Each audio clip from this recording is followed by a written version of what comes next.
This is Roberta Prandi reporting for Diesel Progress International from the Intermat Construction and Mining Show in Paris. We are here today with Bernhard Richter-Schuetzeneder, Sales and Marketing Director for engine manufacturer Hatz, and we are talking about Stage 5 emissions regulations. Bernhard, we are here at the Intermat show, and Stage 5 emissions regulations in Europe is looming very close ahead, only 8 months. What is, in your opinion, the main things that machine manufacturers have to know at this point about this new emission stage? One of the main challenges for the machine manufacturers is to identify which category they belong to.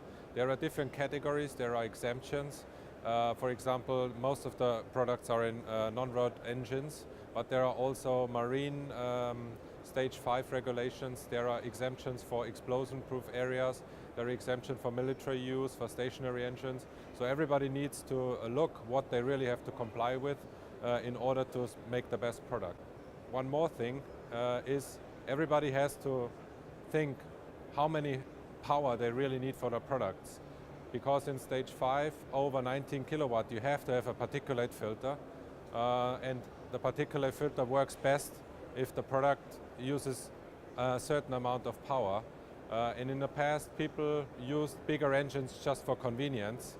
But with Stage 5, everybody needs to look at the product and define and find out what the best power is. The last point is there is no flexibility program for Stage 5. Therefore, there is no delay. The people have to be ready on January 1st or use transition engines which they need to pre-order. That takes a lot of challenges because you need to prepare the transitioning and the product implementation well in advance, and you have to be well prepared.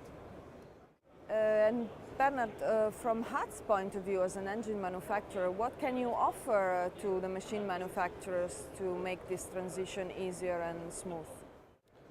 What we have done is, based on our product range, under 19 kilowatt or under 25 horsepower, we have already certified our engines for Tier 4 since more than 10 years. And as a convenience for our customers, we have been supplying the last 10 years already these engines also to Europe as a voluntarily pre-introduction case. Therefore, for our customers under 19 kilowatt, almost nothing will change. The same installation space, the same power. So there's not many changes they need to do, and they already knew 2 years or 3 years in advance what will happen, and they can just continue their products. Over 19 kilowatt, a DPF has to be installed. We developed our water-cooled engines as a DOC only. However, for Europe Stage 5, we have to add the DPF now, but we know what installation space we require. We have flexibility in the program. We have mounted system, external system, bigger, smaller, so we provide all the flexibility to our customers to use the existing installation space. Finally, we have also developed a very unique solution, which you see here, the 3H50T, which I mentioned as a downsizing approach. A lot of applications do not need really power, they need torque. And we have detected that especially in the 30 kilowatt range, there's a lot of applications that don't need 30 kilowatt, but they need a high torque. And they can avoid the DPF by downsizing under 18 kilowatt. And we developed the common rail 3-cylinder 3H50T for that purpose, to avoid the DPF and avoid the trouble in compact machines to have a DPF.